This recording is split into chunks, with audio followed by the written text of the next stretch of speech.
नमस्कार दोस्तों, स्वागत है आप सभी का एजुकेशन फॉर इंडिया के प्लेटफॉर्म पर। तो आज हम बात कर रहे हैं इलाहाबाद हाई कोर्ट परीक्षा अपर निजी सचिव के बारे में। ये प्रीवियस ईयर पेपर जो है 2021 में कंप्लीट हुआ था, करवाया गया था।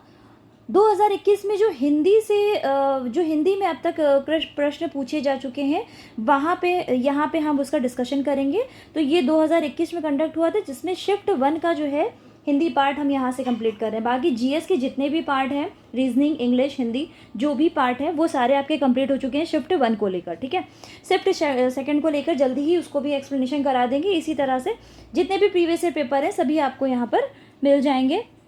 अगले अगर हम बात करें तो यहाँ क्वेश्चन नंबर 1 से स्टार्ट करते हैं। हिंदी का 51 नंबर क्वेश्चन। देखिए, क्वेश्चन नंबर की सारी नंबरिंग भी पड़ी हुई है। अगर आपको कोई भी कन्फ्यूज़न हो तो नंबरिंग इस तरह से डाल दी गई है कि आपको सभी क्वेश्चन नंबर वाइज सारे क्वेश्चन जो हैं मिल जाएंगे। ठीक है, आइन शब्द का अर्थ क्या होता है, यहाँ पूछा है। आइन शब्द किस भाषा का है? संस्कृत का है, उर्दू का है, फारसी का है या फिर प्राकृतिक का है? तो अगर हम उत्तर की बात करें तो उत्तर हमारा हो जाएगा उर्दू। ठीक है, ये आइन शब्द जो है वो किसका है? उर्दू का है। तो आइन का अर्थ क्या होता है? आइन का अर्थ हो जाता है सहायक या मददगार होता है। ठीक है, ये उर्दू भाषा का शब्द है और इसका अर्थ क्या हो जाता है? सहायक या मददगार। वहीं अगर हम आइन शब्द की हिंदी में बात करें तो हिंदी में इसका अर्थ क्या निकल कर आता है? नियम होता है, अधिनियम होता है या कानून बनाने वाला होता है। कोई भी कानून बनते हैं या कोई नियम बनता है वो भी हमारे लिए सहायक या मददगार ही होते हैं। ठीक है, इस तरह से इसका अर्थ समझ सकते हैं। आइन शब्द का ज़्यादातर प्रयोग जो है ये प्रत्यय के तरह किया जाता है। ठीक है, उपसर्ग और प्रत्यय दो तरह से शब्द जो हैं बनाए जाते हैं। किसी शब्द के जब शुरुआत में कोई जोड़ा जाता है शब्दांश तो उसको क्या कहते हैं? उसको उपसर्ग कहते हैं। वहीं जब किसी शब्द के बाद में अगर जोड़ा जाता है किसी अंश को, ठीक है, तो उसको क्या कहते हैं? उसको प्रत्यय कहते हैं। जैसे यहाँ पे बनाया गया है आइन शब्द से ठकुराइन, पंडिताइन, सुखदाइन और हलवाइन। ठीक है, अगले क्वेश्चन की तरफ बढ़े तो शलाका। शलाका के लिए पूछा गया है कि शलाका का अर्थ क्या होगा। तो यहाँ 4 ऑप्शन दिए गए हैं: प्रशंसा, आत्मसंज्ञा, अनुशंसा या सलाई। तो उत्तर इसका शलाका का अर्थ क्या हो जाता है? सलाई। सलाई मतलब कि ये समझ लीजिए लोहे की छड़ हो गई। ठीक है, सलाई या सलाखा भी इसे कहते हैं और ये क्या हो गया? लोहे की छड़ हो जाएगी। ठीक है, सलाका जो है ये तत्सम रूप है और वहीं पर सलाई की बात करें तो सलाई जो है ये क्या है? तद्भव रूप है। यहाँ से आपको ये भी समझ में आएगा कि ये तत्सम तद्भव भी आपस में हैं। ठीक है, और इसका अर्थ क्या हो जाएगा? लोहे की छड़। जब किसी शब्द का हमें अर्थ पता होता है ना तो वहाँ से हमें आंसर को डिटेक्ट करने में आसानी हो जाती है। अब यहाँ बात की जा रही है कैफियत।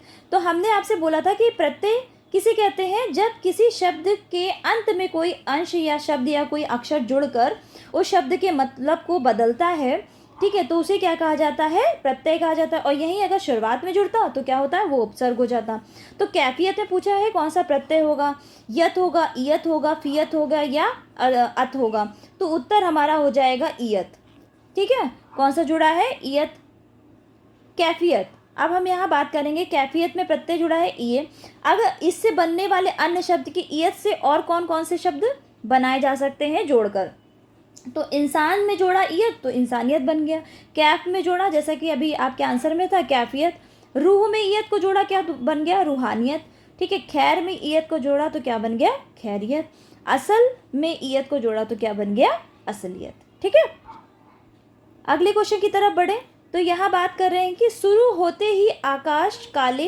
तो पहले डैश दिया है, बाद में डैश दिया है। तो डैश शुरू होते ही आकाश में काले घिरा है। ठीक है, क्या घिरा है? तो यहाँ पर ये समझ लीजिए कि आंसर इसका हो जाएगा मेघ और मेघ।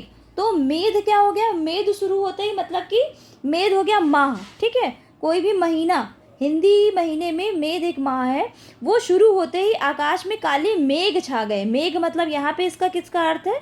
यहाँ पे अर्थ लिया गया है बादल से। ठीक है, इसका अर्थ किससे लिया गया है? बादल से। और ये मेघ क्या हो गया? ये मेघ हो गया हमारा महीना हो गया। ठीक, उत्तर समझ में आ गया। Answer number 2। यहाँ से ये भी समझ में आता है कि मेघ और मेघ की अगर हम बात करें तो इसको हम यमक अलंकार से भी समझ सकते हैं। ठीक है, मेघ और मेघ एक जैसे दिखते हैं, ठीक है, लेकिन इनके अर्थ क्या है? अलग अलग हैं। ठीक, चलिए अगले क्वेश्चन की तरफ बढ़े। और बर्तनी की तरह भी ले सकते हैं इसको। चलिए अगले क्वेश्चन की तरफ बढ़े। तो बर्तनी के अनुसार शुद्ध शब्द का चयन करें। तो हमें इसमें बताना है कि अक्षौहिणी इन चारों में से कौन सा शुद्ध है। तो उत्तर नंबर 2 जो है, यानी कि आंसर नंबर बी, ये अक्षौहिणी जो है ये हमारा शुद्ध रूप होगा अक्षौहिणी का। लेने के देने पड़ना, इसका मतलब क्या हो गया कि हम लाभ कमाने गए लेकिन क्या हुआ, हमें हानि हाथ लग गई। मतलब कि हम किसी अच्छे कार्य के लिए गए लेकिन हुआ क्या, हमें नुकसान उठाना पड़ा। तो उत्तर क्या हो जाएगा, लाभ के बदले हानि हो जाएगा उत्तर इसका। अब यहाँ बात की जा रही है मैंने पढ़ने के दौरान खाया है। ठीक है, मैंने पढ़ने के दौरान ही खाया है। तो इसमें पूछा गया है कि कौन सा इसमें जो है काल होगा, तत्कालिक वर्तमान होगा, संभाव्य होगा, सामान्य वर्तमान होगा या आसन्न भूत होगा। तो उत्तर हम आपको बता दें तो ये आसन्न भूत हो जाएगा। आसन्न भूत जैसे कि रिसेंट पास्ट, मतलब कि अभी अभी जो चीज़ हुई है, ठीक है, लेकिन वो भूतकाल बन चुकी है, तो उसको क्या कहेंगे, आसन्न भूतकाल कहेंगे। चलिए आगे हम समझ लेते हैं इसका मतलब और कैसे समझ सकते हैं। पढ़ने के दौरान खाया, जैसे कि मैंने आपको बताया आसन्न होगा। काल की अगर हम बात करें तो काल के 3 भेद होते हैं। कौन कौन से, वर्तमान काल, भूतकाल और भविष्य काल। ठीक है, पास्ट, प्रेजेंट एंड फ्यूचर। ठीक, अब हम बात करेंगे सिर्फ भूतकाल की यानी पास्ट की। इसके कितने भेद होते हैं, देखिए इंग्लिश में अगर जाएं तो 4 होते हैं, लेकिन हिंदी में याद रखिएगा, हिंदी में सबके अलग अलग भेद होते हैं। ये भविष्य के 3 होते हैं, वर्तमान के 6 होते हैं, भूतकाल के 5 होते हैं। ठीक है, तो ये याद रखिएगा, ये अलग अलग भेद होते हैं। तो इंग्लिश से इसको कंपेयर करके इसके जो पार्ट्स हैं वो डिवाइड मत करिएगा। इसके 5 भेद होते हैं। तो 5 भेद कौन कौन से होते हैं, सामान्य होता है, आसन्न होता है, अपूर्ण भूत होता है, संदिग्ध भूत होता है और हेतु भूत होता है। तो पहले की बात करें तो सामान्य भूत, यानी इसको हम इंग्लिश में सिंपल पास्ट भी कह सकते हैं। सीता गई, सिंपल पास्ट, मतलब कोई भी इसको सोचना नहीं, सीता गई। ठीक, आसन्न की बात करें तो रीसेंट पास्ट, मतलब जैसे अभी अभी गुजरा, जिसका एग्जाम्पल मैंने अभी आपको बताया। दूसरे एग्जाम्पल से समझ लें कि सीता गई, गई है मतलब अभी अभी जस्ट सीता गई है। राम आ चुका है, मतलब कि राम जो है अभी अभी आया है। ठीक है, इसमें जहाँ पे भी आपको ये लगे कि अभी अभी कोई चीज़ हुई है तो वो समझ लीजिए क्या हो गया, आसन्न भूत।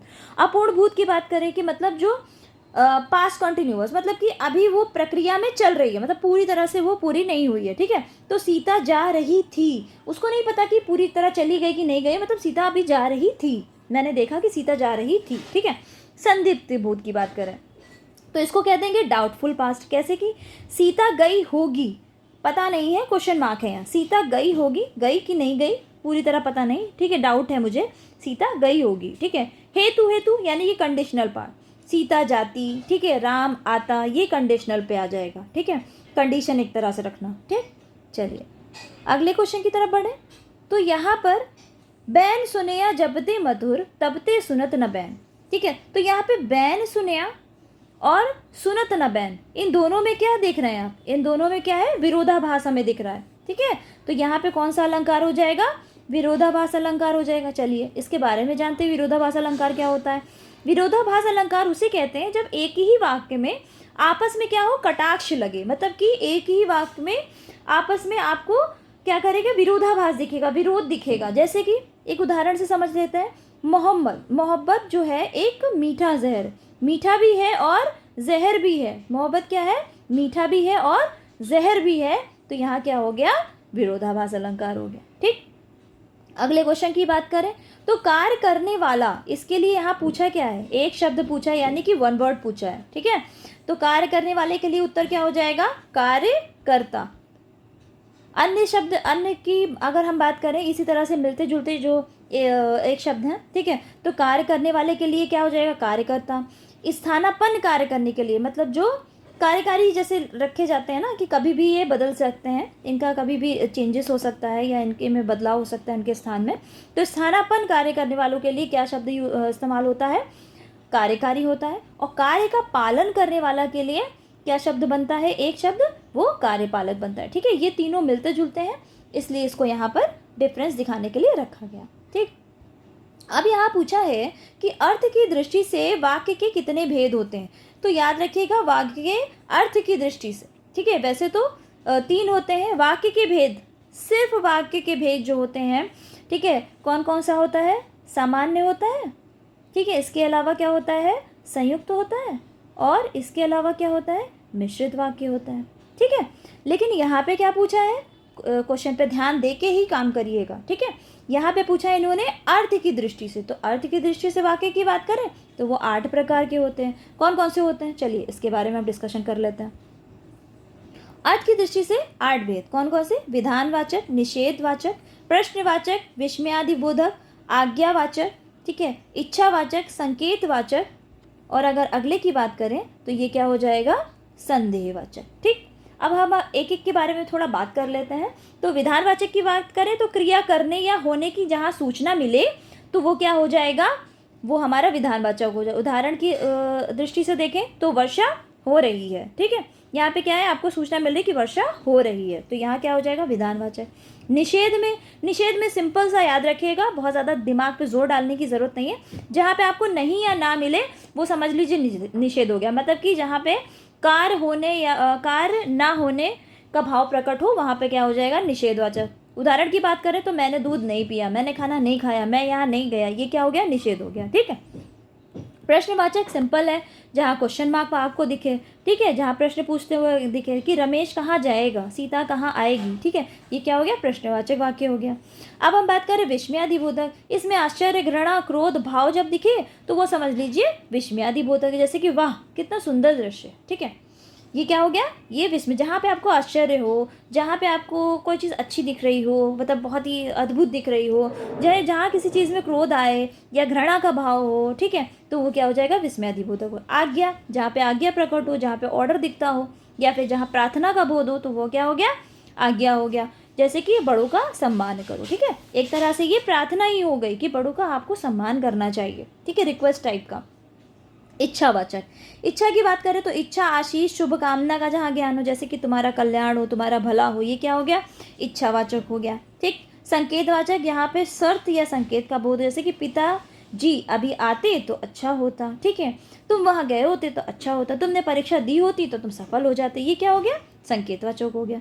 अब हम संदेहवाचक की बात करें तो संदेह, संभावना, जहाँ पे हमें डाउट हो, जहाँ पे हमें ये संदेह हो कि ये कार्य हुआ है कि नहीं हुआ है, यानी कि शायद शाम को वर्षा हो जाए, शायद हो जाए, पता नहीं, मतलब जैसे कि बादल देखते हुए हमें लग रहा है कि हाँ हो सकता है कि शाम तक बारिश हो जाए, लेकिन हमें कंफर्म नहीं कि हो भी सकती है और नहीं भी। ठीक है, तो ये क्या हो गया, संदेहवाचक वाचक। तो ये हमारी हिंदी के 10 क्वेश्चन थे जो हमने यहाँ पर कंप्लीट करा है। इसके अलावा जीएस के जितने क्वेश्चंस हैं वो आपके कंप्लीट कराए जा चुके हैं, आपकी प्लेलिस्ट बनी हुई है, आप उसमें जाके देख सकते हैं। शिफ्ट 2 के पेपर जो है, एपीएस के 2 पेपर हुए थे, वो दोनों पेपर जो है आपके अपलोड हो जाएंगे। इसके बाद आरओ ARO जो भी परीक्षा की आपको रिक्वायरमेंट हो, सारे ही प्रीवियस ईयर विद एक्सप्लेनेशन। ऐसा नहीं है कि प्रीवियस ईयर के सिर्फ क्वेश्चन आपको ऐसे ही नॉर्मल करा दिए जाएंगे। ठीक है, एक्सप्लेनेशन इस तरह से कराए जाएंगे कि आपके आने वाली परीक्षा में क्वेश्चन जो है कवर, अगर ये कहीं से भी घुमा के पूछता है तो आपको उसके बारे में पता होना चाहिए। और आपको भी पता है कि प्रीवियस ईयर पेपर से, कोई भी पेपर आप उठा के देख लीजिए, प्रीवियस ईयर पेपर से 60 to 70% आज भी कवर किया जाता है। और जो कवर किया जाता है वो सिर्फ सीधा सीधा क्वेश्चन नहीं होता, उसके एक्सप्लेनेशन से क्वेश्चन बनाए जाते हैं। इसीलिए उसको ध्यान में रखते हुए हमने एक्सप्लेनेशन इस तरह से कराए हैं कि अगर वो क्वेश्चन इस तरह से उठाए और एक्सप्लेनेशन वो कहीं से भी आपसे कुछ भी पूछ ले तो आपको पता होना चाहिए। ठीक है, तो थैंक यू क्लास, मिलते हैं हम अगली क्लास में आपसे फिर से एजुकेशन फॉर इंडिया पर। नमस्कार।